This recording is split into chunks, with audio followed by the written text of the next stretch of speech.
Hi, everyone. Thank you for joining us. We are very happy to welcome you at our event, TechnoLogic Bridge 0.4. This is the event that is dedicated to have the conversation about the technology, business development, and the new technology. My name is Tanya Rak. I'm Chief Operations Officer of We Are Innovation Network, one of the co-organizers of this event. And I would like to thank you for coming on behalf of We Are Innovation. This event was started as the idea of friends to have the cross-cultural international conversation about the cooperation between Ukraine and Poland, and later was joined by some international friends, international speakers. And I think that it is really very important to have these discussions to see how exactly we can learn from each other and how by that we can facilitate the digital and technological future. This event would not be possible without lots of people. Some of them are here, and some of them will join us later or will join us remotely. So on behalf of We Are Innovation, I would like to thank our partners, which is Startup Grant in Warsaw, Mises Institute in Poland, Polish-Ukrainian Startup Bridge, Polish-Ukrainian Chamber of Commerce, Diia.Business in Warsaw, Economic Freedom Foundation, Kasa Kraków, Open Dialogue Foundation, and Foundation of Freedom and Entrepreneurship. Also, we have two team members who were helping a lot on this event, but unfortunately are not joining us due to personal reasons.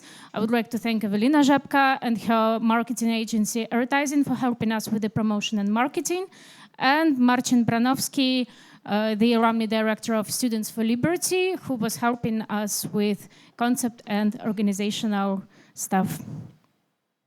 The floor is yours. From my side, I also wanted to say thank you all for coming here. I'm Błażej Szkudlarek, also the co-organizer of this event, representing the Students for Liberty, Mises Institute, and the clubs of Austrian School of Economic. What needed to be said about the event was already done by Tanya. So I would only add that the topics covering the technology and the innovation, as we are coming from more liberal, also libertarian communities, are also very important in shaping the future of our freedom and for the future generations.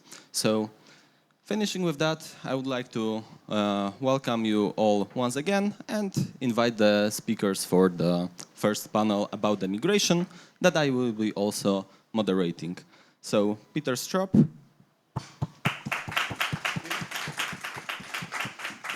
Could you sit from those sides? Piotr Oliński.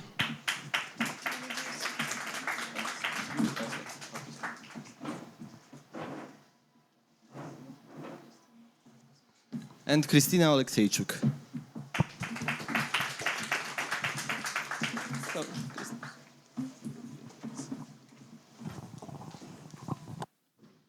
So, if you need something to drink, that's the perfect timing for it right now. Doesn't work. Nope, doesn't work. Yeah, check mics whether everything is okay. A little disclaimer before we started. Krystyna will be speaking Ukrainian, so I'm co-joining the panel to translate to English.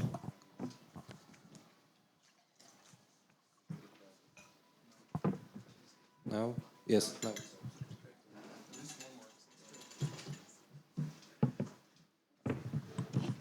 So yeah. First of all, a small introduction about our speakers. Krystyna is the deputy of the Diia.Business Center in Warsaw, and she has 12 years of experience when it comes to the PR and production. For Peter, he's an entrepreneur with a lot of experience. Peter came to Poland in 90s, right? 1990, yeah, exactly. So with sounds like demo. Yep, definitely. So as a business leader and co-founder and CEO of Intersource, which he grew from the very startup to the very big company, right? Yes. And right now also the founder of Summit Prospect and I've lost it. And sorry for that. Board of the director of Fulbright Poland, right? Okay, perfect. And Piotr Oliński, the legal analyst from our partners, the Forum Obywatelskiego Rozwoju. Yeah, exactly. So yeah, and I already said about myself. So. Okay, so first maybe I'll start with the questions to Christina that we have about the Diia.Business, because basically the topic of our panel is about migration, so and especially in case of the Ukrainian businesses. So Christina, I would like to ask you, when it comes to the Diia.Businesses, as you have been completely a game changer when it comes to the entrepreneurs in Poland, can you walk us through how Diia.Business supports the Ukrainian-led businesses from launch to the scaling of them?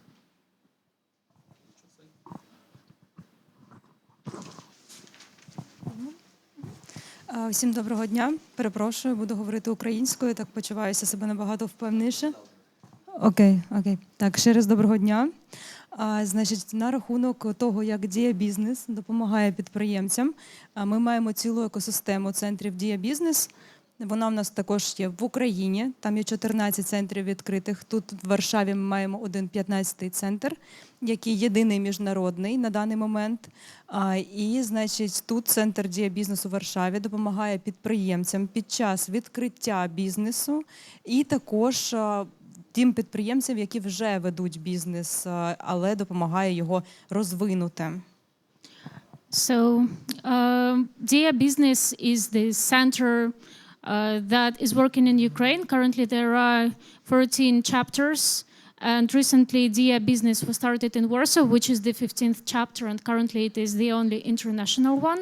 Diia.Business is helping entrepreneurs in Poland, Ukrainian entrepreneurs, particularly in Poland, to start their businesses, but also for those who already started to scale them.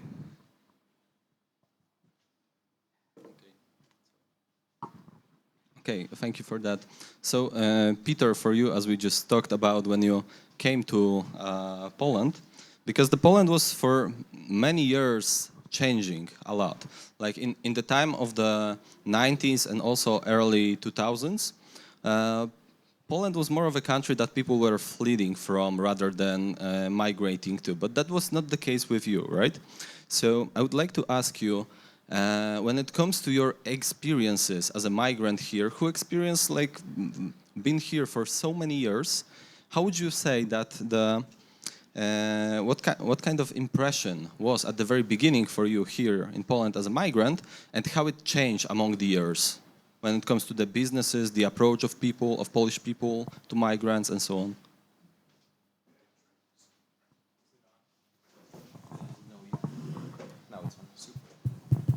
Okay. Hello, everybody. I came to Poland in 1990, so many years ago. I was 25 years old and very bored with my life in the United States. So I grew up in a very comfortable city called Summit, New Jersey.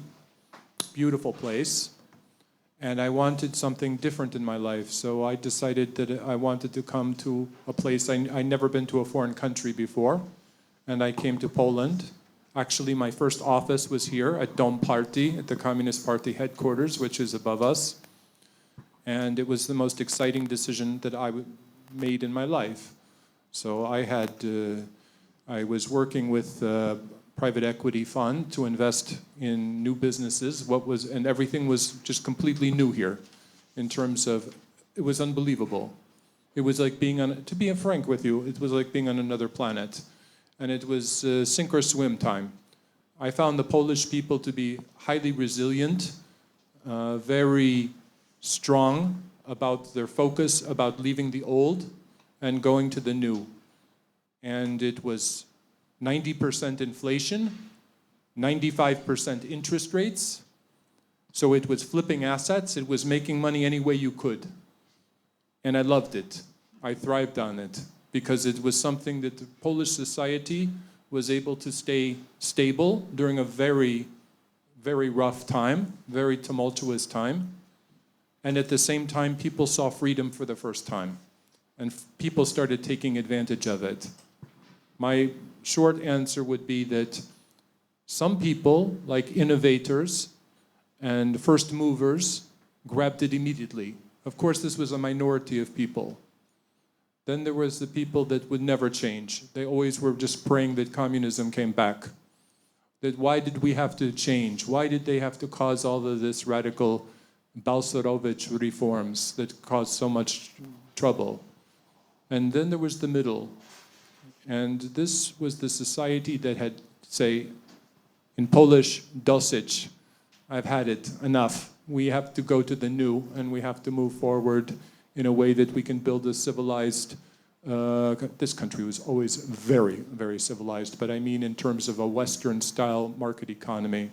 And I really loved the entrepreneurs who tried things that were very, very difficult, and I decided to become an entrepreneur myself. As far as the migration issue, and I'll be short, I would say that being an American here has its good sides and its bad sides. It's not always, when it was at the beginning, it was very, very good. Everybody was like, oh, you're American, and they had this ridiculous view of the United States as some city on the hill, something glorious. And for me, I was always treated with respect. I always knew that I was a guest here, so I respected the culture, learned the language, learned the history, and I found this to be safe, civilized, fantastic country that was able to have the foundations that are necessary for market economy to truly flourish. It wasn't easy. High inflation, heavy corruption, it was all there. But the Polish culture decided we have had enough of the past, we are building the future. And I think there are very few countries in the world that are able to make this amazing success. And I think it's a model that can be used for other countries with one major issue, with outside help, with the ability to build the foundations necessary for a market economy to go flourish. The migration is a very touchy subject, but I will say one last thing. To be an immigrant, and I know some people are immigrants not by choice, I always found that, frankly speaking, to be the most enjoyable part. Throwing yourself into something that you're not used to. It made me grow as a human being so much more. I would never give it up. Thank you very much on that. So let's jump more right now to Piotr for a little bit of a legal aspects when it comes to the migration. Because for us, for Poles, we usually are saying that the system of the legal aspects of it are completely overcomplicated, even for us, especially when it comes to running a business, to the tax system, and so on and so forth. But for the migrants, it's even worse, because they have also the language barriers, for example. They are treated differently in the offices. So, as a legal analyst, how would you say that? What are the legal barriers that the migrants face when attempting to establish a business in Poland, and how do those compare to the challenges faced by the Polish citizens? So, answering these questions, we won't escape history, and I have to give a little bit of history because that's very important for the context. So, as you mentioned before, when we are talking about migration in Poland, for the absolute majority of Polish history, it was migration of the Poles to the West, mostly because of the partitions of Poland and of our great bad luck, which was having Russia as a neighbor and then occupier. Fleeing to the West is what happens when you neighbor Russia, or fighting them constantly. Greetings to the new US administration. So it's a very new topic in Poland, migrants coming into Poland. And the legal system as it was created for migrations has its foundations.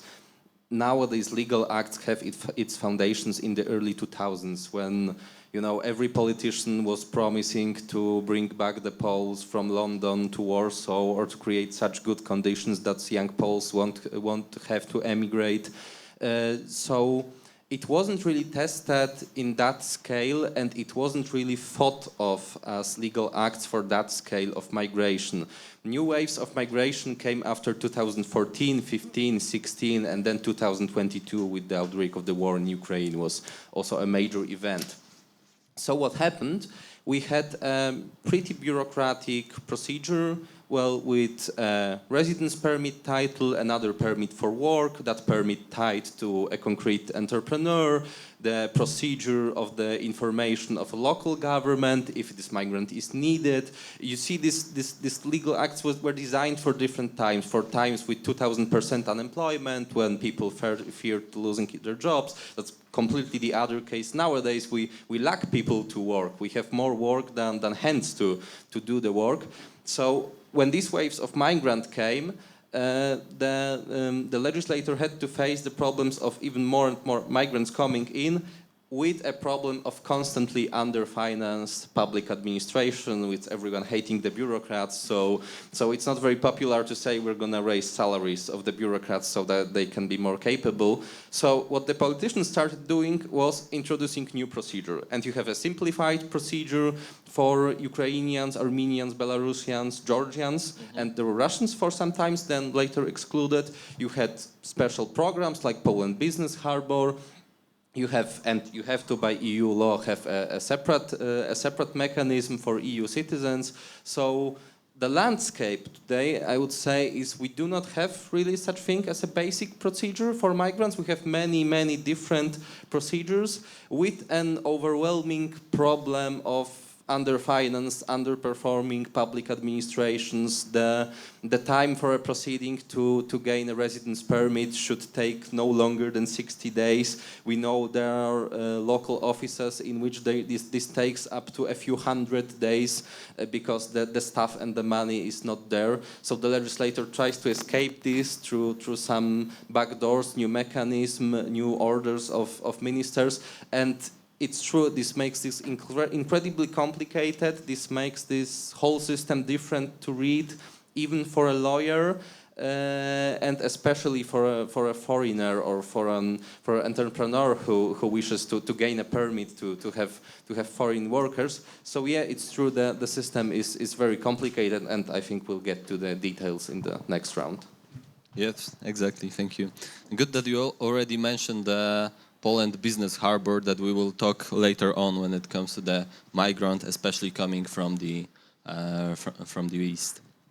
So, Christina, going back to you then, because Diia.Business is helping with moving businesses to Poland, for example, and we just talk a little bit about the legal aspect with Piotrek.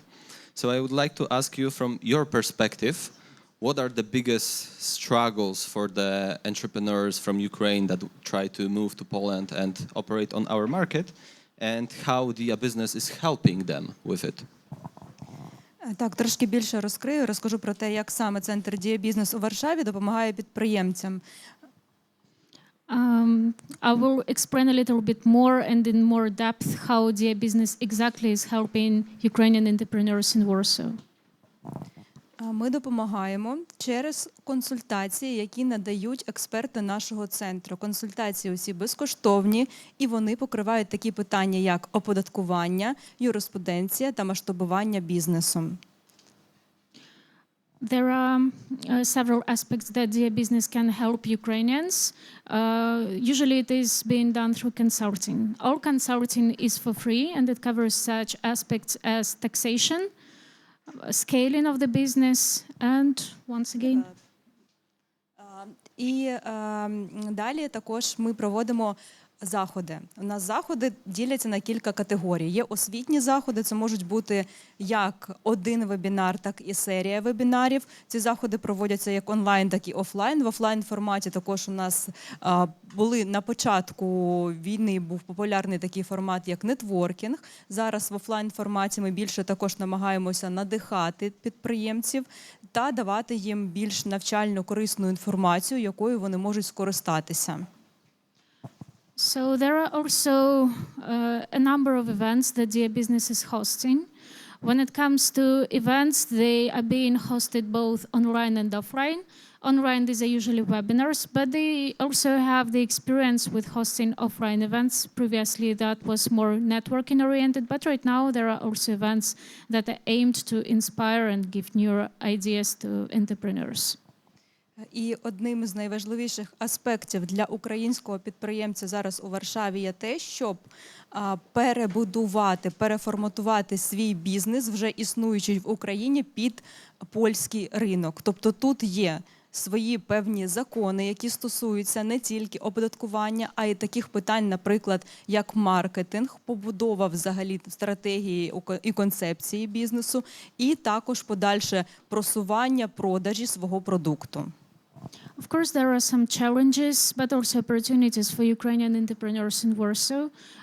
One of the prior ones is to understand how businesses and business system is functioning in Poland, because there are, of course, legislation nuances, taxation nuances, and it goes beyond that because you also need to redefine the business strategy and to understand how exactly you scale business and how you are doing the promotion and marketing. Так, ведення бізнесу в Україні і в Польщі відрізняється, і тому нашим підприємцям, перш за все, ми хочемо пояснити, як вони можуть взаємодіяти з польським ринком для того, щоб досягати успіху саме тут, в Польщі. Of course, there are differences between Polish and Ukrainian markets. That's why it is necessary to explain Ukrainian entrepreneurs how exactly they can adjust better to Polish market, how they can understand it better, and how they can reach successes while operating on it. Я не знаю, може в цьому блоці чи в наступному, але, наприклад, ще хотіла додати про програми, які в нас є, які допомагають саме технологічним бізнесам. Це, певно, що пізніше, так? Я думаю, можемо в цьому. Ага, добре. So also in this block of our panel, Christina would like to discuss and to share some initiatives that exist specifically for technologic-oriented businesses that Diia.Business is currently working on. Так, зараз я хотіла поділитися дуже важливою інформацією про те, що у нас в екосистемі Дія існує такий проєкт, який має назву Diia City, і він допомагає розвиватися саме бізнесам в сегменті IT, бізнесам технологічного характеру, і направлений також на те, щоб діджиталізація розвивалася, щоб українські спеціалісти показували себе в світі. So right now in Diia ecosystem there is a special program which is being called Diia City. Diia City is oriented specifically for entrepreneurs who work in IT and technology sector and is aimed for Ukrainian specialists to be able to scale the programs that they have, to grow the initiatives and of course to adjust it to Polish market as well. Так, і усі бізнеси, які мають технологічну складову, або стартапи, вони можуть скористатися податковою програмою нашого проєкту Diia City і отримати дуже гарні умови стосовно податків. І це будуть найкращі умови в Європі. Тобто, дійсно, по аналітиці умови проєкту Diia City, вони з податків найвигідніші. Those participants, entrepreneurs and startups who are interested in this program, they can address Diia.Business, and Diia.Business proposes very good conditions when it comes to taxation. And basically, Christina is saying that this is one of the most profitable conditions when it comes to taxation in Europe, so she enhances to check it out. Так, і ще маємо один такий дуже масштабний і цікавий проєкт.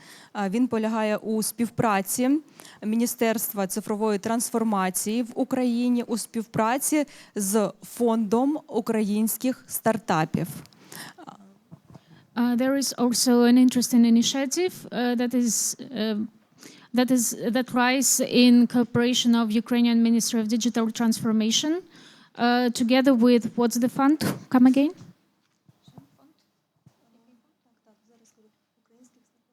And the fund of the Ukrainian startups. І цей такий теж I'm sorry. Okay. Цей проєкт він важливий тим, що стартапери зможуть подати свій проєкт на розгляд і отримати фінансування до свого проєкту. Тобто тут є фінансова складова програми, де ви можете отримати додаткове фінансування. І друга складова програми – це ось представники цього проєкту дуже часто їздять на виставки до Сполучених Штатів, до Британії, до Японії та до Канади. І саме там на виставках також представляють ось технологічні українські стартапи. І це дозволяє українським стартапам поширити на більш таку аудиторію поза межами України, поширити свою діяльність та знайти нові співпраці.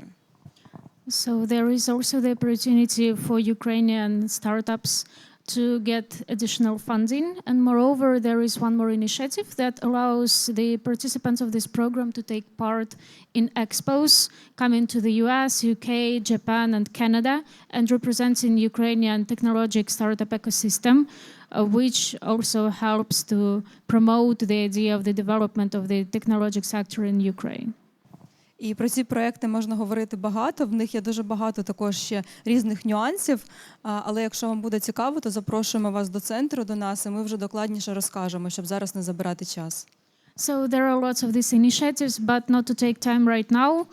Christina is inviting you to check out Diia or to pay a visit in Warsaw, or maybe you can also catch up with her after the panel during the break, and she will be happy to tell you more. Thank you very much. Peter, going back to you then, because at your previous question, you already mentioned the case of the cultural differences that were here in Poland when you moved here. I would like to ask you when it comes, because for us, for example, Poles, we are all the time comparing ourselves to the Western Europe. But I would like to ask you when it comes to the terms of the culture, what sets Poland more in a unique way, especially when it comes to running the businesses? Do you see some positive mentalities when it comes to Poles that are different than Western Europe, or it already evolved and they are quite similar? Okay, yes, thank you. Well, what I would say is this. In Poland, everything happens faster. So I go back to America and I look at the same building being built, and then I come back to Poland and there's 5 skyscrapers, or 5 residential developments. So I find that the tempo in Poland is ship go. It's like, let's go, let's move, let's do it, let's go for it, which I love. Let's not waste time. And when you have Polish business culture, there's a couple of things I will speak very openly and honestly. So one is, I think it's due to the communism. It may also deal with history. Is the lack of trust. So zaufania. So it's like, who are you? Okay, so especially if you're upset, if you're a foreigner, what are you doing here? What's this? Why you couldn't find a job in America? What's going on? So there's a lack of trust. I believe it when I see it mentality. That's the first thing I would say. You have to build relationships with people, as you do anywhere in the world. You have to have a cup of coffee and really build trusting relationships over time. Because of the cultural differences, people don't care what you say. They want to see what you do. So twoje zaufania, your behavior every day, is really important. Because I can't read your mind, Peter, but I can see what you're doing for me. And if you're helping me, if you're looking and you're helping me build value, then I can trust you. I can see that you're not just blah, blah, blah. Because Poles, this is the other thing about Poles, very concrete, bardzo konkretne. Let's get to the meat of the decision making. And then what I really like about Poland, and I like about this especially with entrepreneurs in Poland, is that it's yes or no. It's like no blah, blah, blah. The corporations are different, of course, we know. We'll have 20 meetings before we make a decision. But in Poland, I love the speed. I love the openness. I like it, I don't like it. I love the directness. So that's very refreshing. In American culture, we don't have that, which is like, oh, how are you? Oh, you're doing great. You know, it's like, okay, fine. And that's good for private life. But in business, it's really concrete. There is no room in this conversation for too much blah, blah, blah. You have to get down to business. And then we focus on the results. And I love it. So this is what I like very much about Poland. Where I see the weakness is when they misunderstand other cultures in terms of the international business development side. So I find very often Polish technology entrepreneurs focus on the gadgets, the benefits and features of their product versus listening to the customer needs and building a relationship with the customer. Okay, the soft skills. More soft skills, more listening, more penetrating smart questions to the Americans or to whatever markets, the Western Europeans or the Japanese or whoever you're selling to. Too many technology entrepreneurs are too focused on their product and not focused upon the real pain points of the clients that they have to work on. That's a big issue here. Ukrainian and Polish do have different mentalities. I do find, and again, I'm stereotyping, so I understand that, but like Kharkiv before the war was exporting $2 billion in technology services exports.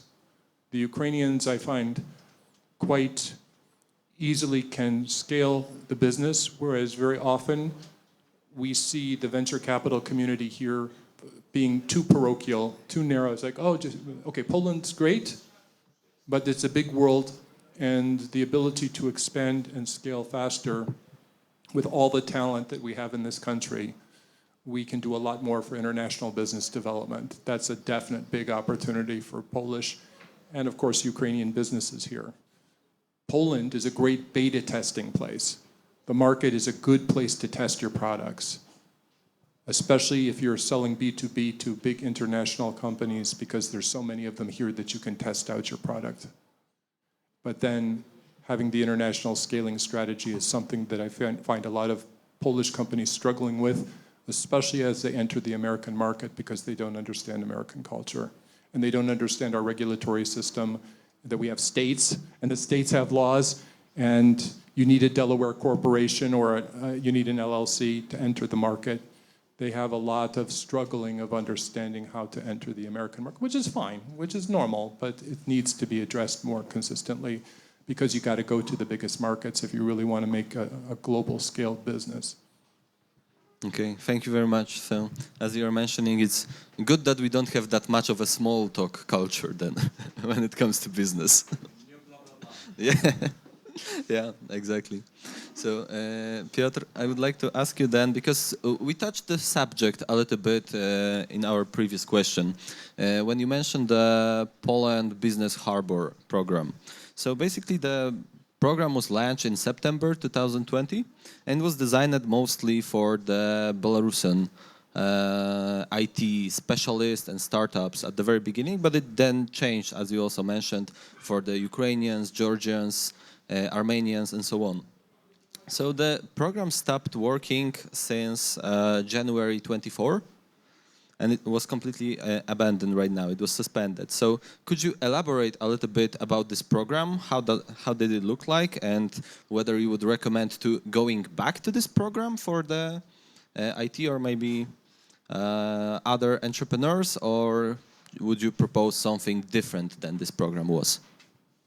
Well, if you talk about Poland Business Harbor, you can get, I would say, a little bit a dual picture, depending on who you talk to. If you talk to people with background in business, in maybe legal firms dealing with employment issues, in people who needed workers. They would say this was the greatest thing ever. You could finally have qualified workers, get them here fast without all that bureaucracy and so on and so on. And if you ask people with background in politics, they will tell you horror, corruption, crime. It's very good we got rid of this. And if you ask me which of the pictures is true, the truth is both. Because Poland Business Hub was a great idea, that it was addressing the core problem of the whole system, the length of the bureaucratic procedures, the complicated legal system, but it was very poorly executed from the legal side. So if you try to search in the system for the legal norm which served as the basis for doing this thing, it was not even an act that was passed through a parliament. It was an ordering of the minister which simply stated you can take in workers apart from the normal procedures, that has the ground for, and then point 22, the Poland Business Harbor program. So when we were talking about the groups, so Belarusians, Armenians, Georgians, I asked my friends who are dealing with this in practice, so how do you actually know you can get a Poland Business Harbor visa for a Belarusian and not for a, I don't know, Colombian or Mexican? Why? The only thing it says is Poland Business Harbor, and it actually depended on the website and on the willingness of the politicians, of the bureaucrats. So the things that happened were the usual things that happen when you leave all the freedom to the politicians. So in some countries there were some quasi-criminal proceedings with selling visas, with actually using the program for getting here people which were not IT specialists or entrepreneurs. And when this came out during an election campaign. There was a huge scandal. The opposition made a great point. Look, the government has set Poles in danger. The program was suspended, and it stayed like that. So I would say it was a very good idea because we got a few dozens of specialists. It was functioning well. But firstly, it was addressing the general weaknesses of the system. So you have to think in the first place of the whole system, why doesn't it function, which we addressed already, and then think about the exemptions. And when you create exemptions, there should have better grounds in legal norms, and they should be better controlled, which probably will make them a little bit slower, but it will make them also better from the point of view of the rule of law, and it can keep avoiding such scandals which ultimately harmed the whole debate around migration in Poland. So would you propose something different then? Firstly, I would propose addressing the existing problems with understaffed and underpaid offices in the voivodeships, addressing the basic procedure. I would simplify the basic procedure. For example, I don't think the procedure of the local government, the starosta information, is really something needed in nowadays landscape. I would probably think about extending the simplified procedure.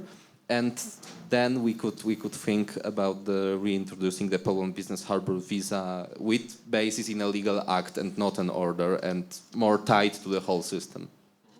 Okay, thank you very much.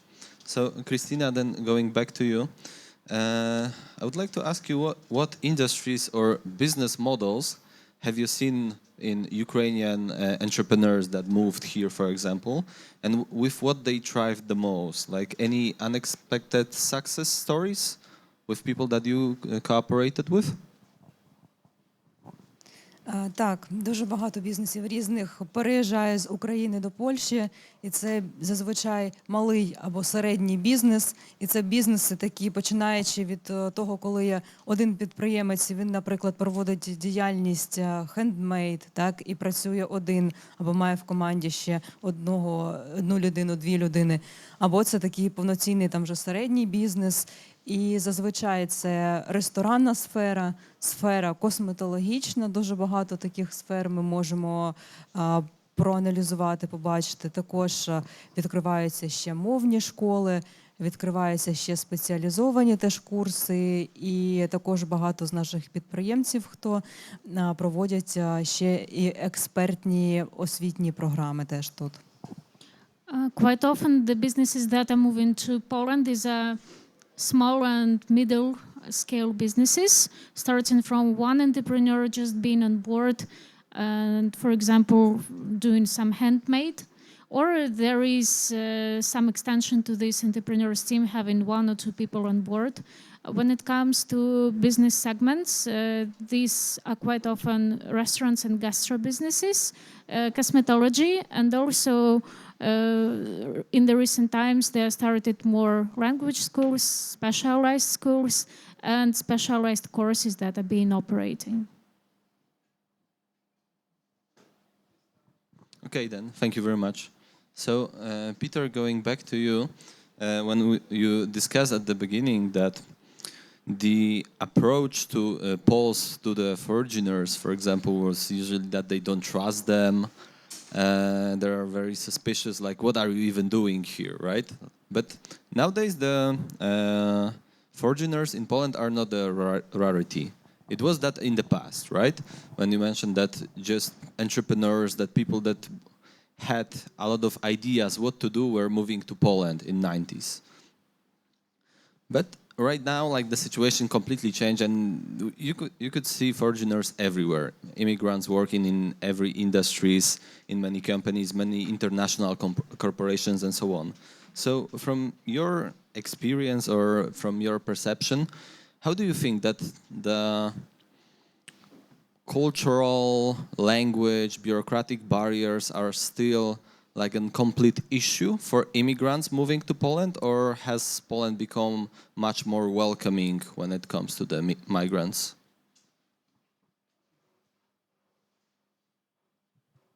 Yeah, I mean, Polish history is it's a nation. In many ways, and I mean this with full respect, and I am a Polish citizen now as well as an American citizen.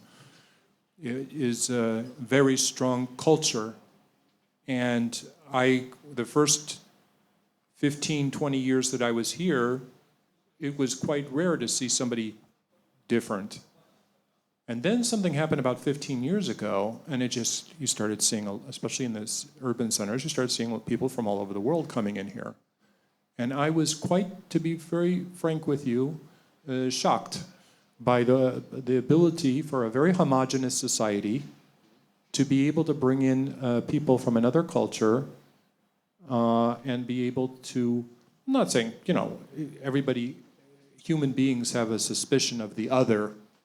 This is a natural human tendency around the world, but Poland did a great job, and I was just amazed by it because it is such a homogenous culture that it was able to welcome people. Look, this country is safe. The Poles believe very much in the word porządek. We welcome you, but respect our cultural norms, as in any country. But here, and I saw it in the early 90s. This had not to do with foreigners, but it had to do with the general disruption of society. There was shootings here. The commandant of the police force was assassinated in front of my building. And I was on Rzymowskiego in Mokotów. And the Polish society rejects this craziness that we see in many countries, including the United States. They want a safe place, who are welcome here, but respect the local cultural norms. And I found it fantastic. I've never had any major problems with that. Do we stereotype people? We all stereotype people, and people have Europeans have stereotypes of Americans. Americans, if they even know certain countries, have stereotypes as well. I found the Polish success story to be extremely important, but I would make one caveat. The Polish economic model is at an inflection point right now. It is not a cheap source, nor should it be, of goods anymore. And it's in a dangerous situation. Dangerous is maybe too serious a word. It's a very prosperous economy. But it has to deal with the cultural and economic issues related to migration and what's acceptable for Polish society in terms of that, and it's very politicized in each country. That's one issue. The second issue has nothing to do with migration per se. It has to do with the innovation. Because unless we're starting to create more innovation and high value added, economic value added goods into the country, we're going to fall into what's called the middle income trap, and it's starting already. So you have all these founders who built their companies in the 1990s retiring now. And the question is, and I see very good stuff happening, that we make sure we understand the private sector, not just the big tech, not just big corporations, not just EU money, which we rely too much on in the sense that it misallocates capital. But the private sector, we have to make sure that Poland is investing more money per capita on innovation and capital access. This is a big issue in Poland too. So this is an inflection point. Are we wealthier? Are we more productive? Absolutely. The question is now, for the next 20 years, how are we going to grow, how are we going to take it to the next level? And I don't think it's the same way that we did it in the past. So, and that includes obviously bringing people from other countries that can be able to give different perspectives, different ideas, and especially to my further point about international business development. I just helped a Polish company. They're doing about 500 million zlotys in sales here in Poland. They just went international. All white Polish males who are on the zarząd, and now bringing in foreigners from every country in Europe to be part of their corporate culture. And they did it. They did it. But that takes more of a global approach to international business. Yes? Let's ask questions at the end. We'll see how many time we'll have. Quick follow-up. Okay, very quick one. Can you disclose the name of the company? Yeah, I can. It actually was a company that was in my industry before called EWL. And it is run by a Polish entrepreneur named Andrzej Kurkus, who I have a lot of respect for. And Andrzej decided to open up his company to people from 12 different countries. He called me up and said, Peter, can you help with international business? I said, yes. And they did it. And the success, I can't tell you how much, but the success was excellent. And they're just getting started. So, but that required Romanians, of course, Ukrainians, Ukrainians, Brits, Americans, and it's amazing to watch it flow into the Polish culture and call it the international culture together. It works. Okay, thank you. So, Piotr, connected to the program that we just discussed also when the Poland Business Harbor, in 2022, it was additional regulation was added, quite connected to this program when it comes to the aid for the Ukrainian businesses. So, how would you describe how effective this regulation was in helping the Ukrainian businesses from your perspective? You mean the liberalization? Exactly this. So it's technically no aid, but just opening up the market. I have just a short, brief anecdote to what Peter said. I have to mention this. Around 5, I think, years ago, a professor at my university, I finished the University of Warsaw. It's not my anecdote, but I heard it. I think it's brilliant. He said to the students, "Dear students, it's a historic moment. You can start learning inheritance law. There's finally something in this country to inherit." So, but referring to your question, it was a very, looking at the text, it was a very brief provision. It just stated every Ukrainian who has passed the border or has a legal permit here and has got the PESEL number, so the citizen's ID, can become entrepreneurs. So not by founding a capital company, which most of the foreigners can, with some limitation, but let's not get into detail here. But everyone can become like single entrepreneur, and the number of these entrepreneurs from Ukraine just skyrocketed. There were every year there were around 1,000, 2,000 new, and it skyrocketed to 20,000 a year. So it just shows how great potential we can see here, and it's actually for the state treasury, it's just a win-win situation because they start paying social security insurances, they start paying taxes. The Polish taxpayer has nothing to aid them, but it only opens up the market, and it's also very in line with the social market economy that is enshrined in the Polish constitution. Open markets are one of the founding principles of this model. So the only thing I can say and recommend is think of other groups you could make this easier, and it also prevents a lot of corruption and some weird situations with people founding some complex limited liability companies just to pass this ban because it's hard to get a permit and then start as being a single entrepreneur. Just a wonderful example of how entrepreneurship can work and how much space there is to do. Okay, thank you very much. Christina, going back then to you, we'd like to ask you, when it comes to the Diia.Business, what kind of support system does Diia have when it comes to like mentorship, foundings, networking opportunities maybe, but especially when it comes to the group of female migrants that are coming to Warsaw and to Poland in general? Так, звичайно, переважно більша кількість жінок переїхала після початку війни до Польщі. І тому у нас в центрі найбільше також жінок, з якими ми працюємо. Звичайно, чоловіки теж є, але їх трохи менша кількість. І жінок ми також підтримуємо. Ще ми співпрацюємо із іншими організаціями, які проводять такі масштабні проекти для жінок.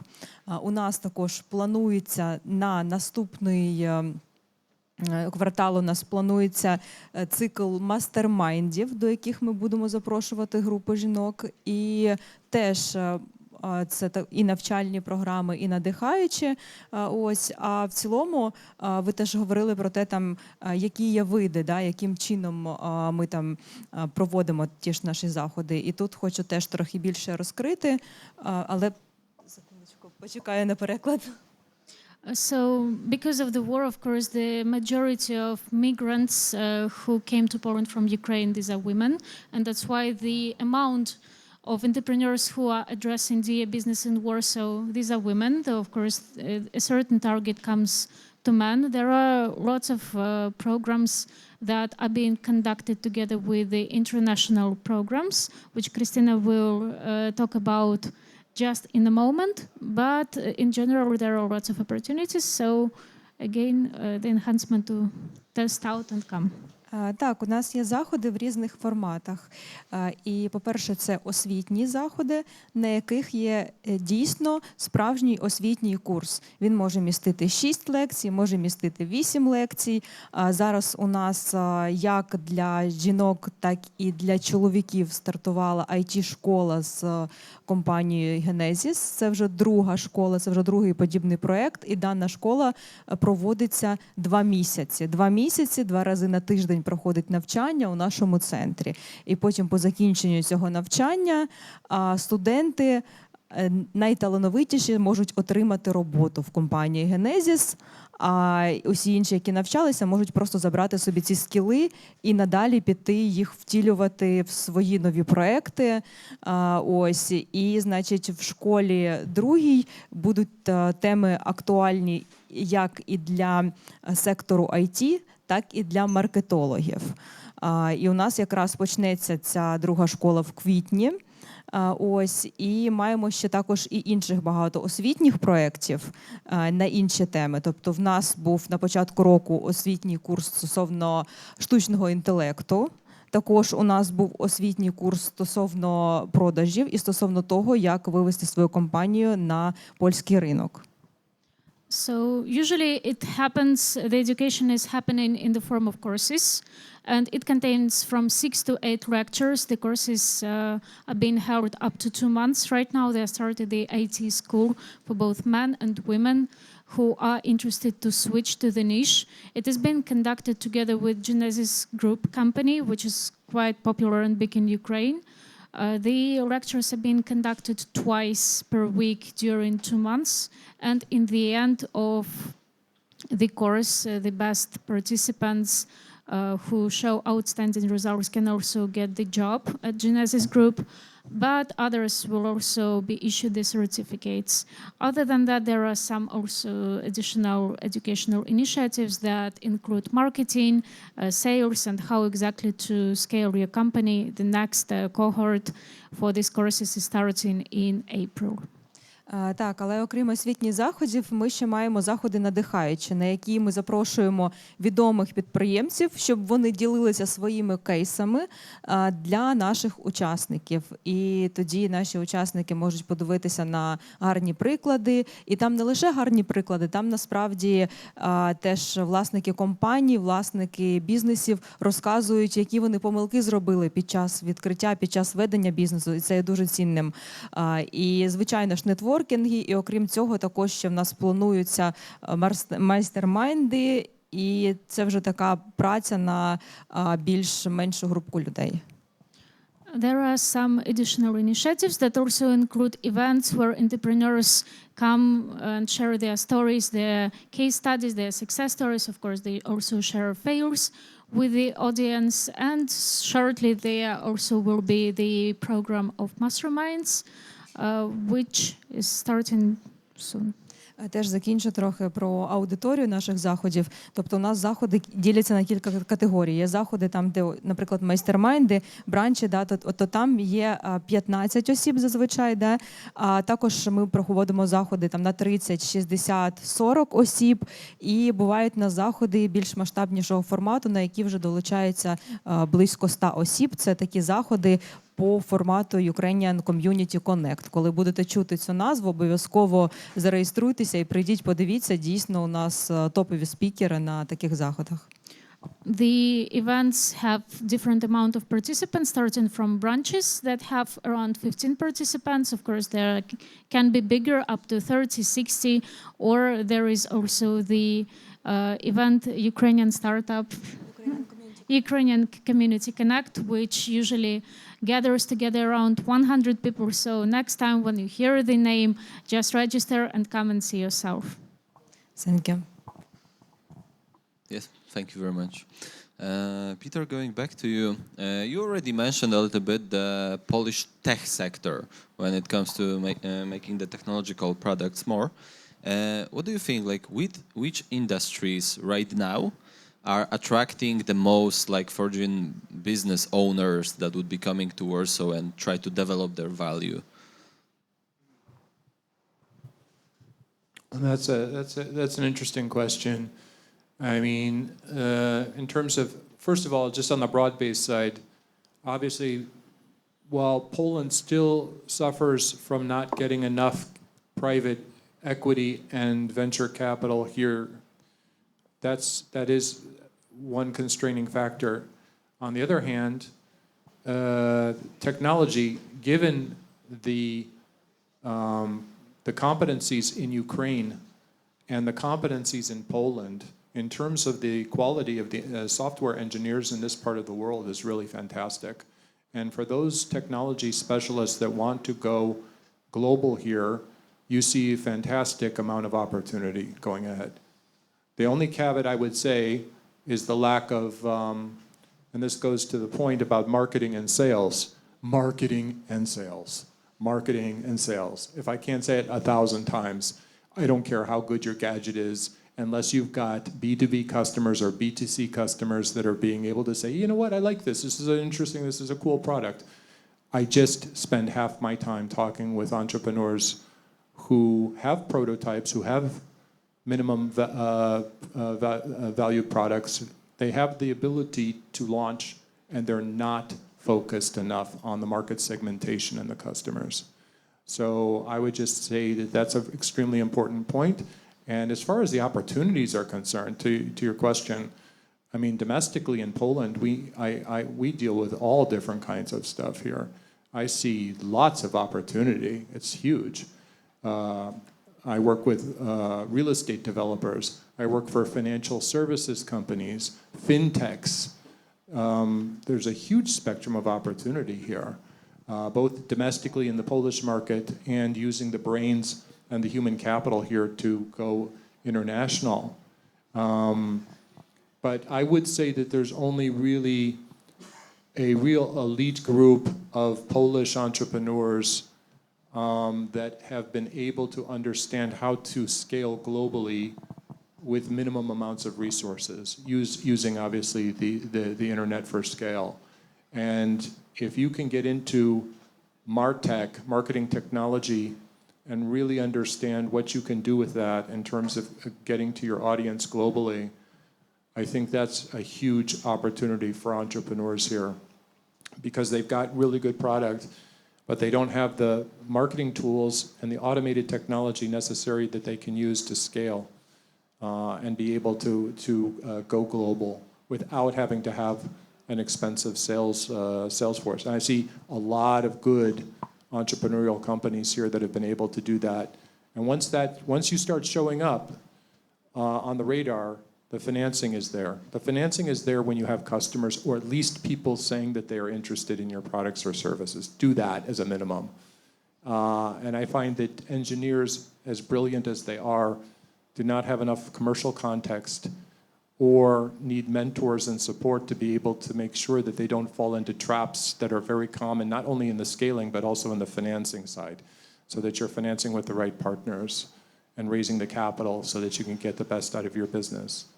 So sky's the limit in Poland. You think it's just starting, it's a mature economy. I've heard it all before here. When I first came to Poland, the first words I heard here was niemożliwe. Okay, I was like, what's niemożliwe? Because everybody says niemożliwe here all the time. They say, oh, Peter, you naive American, you're coming here, you don't understand Poland. And I'm like, I understand it very well. I understand exactly the opportunities. The sky is the limit. You can go as far as you want to go. And what I love about this country is when you see this country in 1990, and you see this country 30 years later, and what it's been able to do, which the Poles don't give themselves enough credit for, it has been absolutely phenomenal. And you take that same opportunity and energy to the next level, to the next scale, you can do whatever you want to do here. That goes for our Ukrainian companions, and that goes for our Poles. The opportunities that we have are huge right now. And sky is the limit, just getting started. Okay, thank you. So let's jump to the last question then that I would ask, and we'll see how much time we have for some questions from the audience. So, Piotr, if there would be like one regulation, like simply, one simple regulation that you could make, so the system would be quite changed because of that, with a good impact, especially when it comes to the migration. Like, what would it be? Like, just one regulation? Just one? Just one, yes. I would change the budget. Well, that's the core problem. The proceedings are too long because there's not enough money, enough money. The staff is underpaid. And apart from budget, I would probably get rid of the local government's information procedure. That's just not needed anymore, and I don't really think it was even needed in the times when it was done. But that's a regulation for an economy that has 20% unemployment and not 2% or 1%. Okay, so budget and the local governance, that's the most important parts. Okay, thank you then. So now is the question whether we have some questions from the audience. So I'll just give you mine then. Thank you. Thank you all for your interventions. It was a pleasure listening to you. I have several questions. I'll start with one because maybe somebody else has better questions than mine. Piotr, my question is to you. Regarding Poland, I saw that, for instance, Prime Minister Tusk some time ago tweeted about, deregulation and, the greatness of deregulation. Do you see, let's say, an acknowledgement from the current administration that perhaps Poland, in terms of regulation, in terms of taxes, is not the best and it could improve? And do you see the political will to do something about that? No. I would not overestimate this whole regulation movement. It is very well done in terms of PR, but if you exactly look what Tusk said to Broska, to the entrepreneur, was we can deregulate, you want deregulation, you will get deregulation, but let's not make it too complex. I don't want any laws to be passed through parliament, just small things that can be changed in the orders of the ministers. So, and then it will be reviewed again. I don't see it. And honestly, I don't think that even deregulation is needed, but it's not the key thing. I would say the quality and the mindset of the public administration is more important. For example, I wouldn't say that tax law is incredibly bad looking at it, the norms as itself. What's terrifying is how the administration can handle it, viewing you instantly as a criminal if you made a mistake, and it's not that common in Europe. Also, the amount of the state in the economy, in terms of direct ownership, for example, energy sector, banks. So I would not expect too much from that regulation movement. Any others at this point?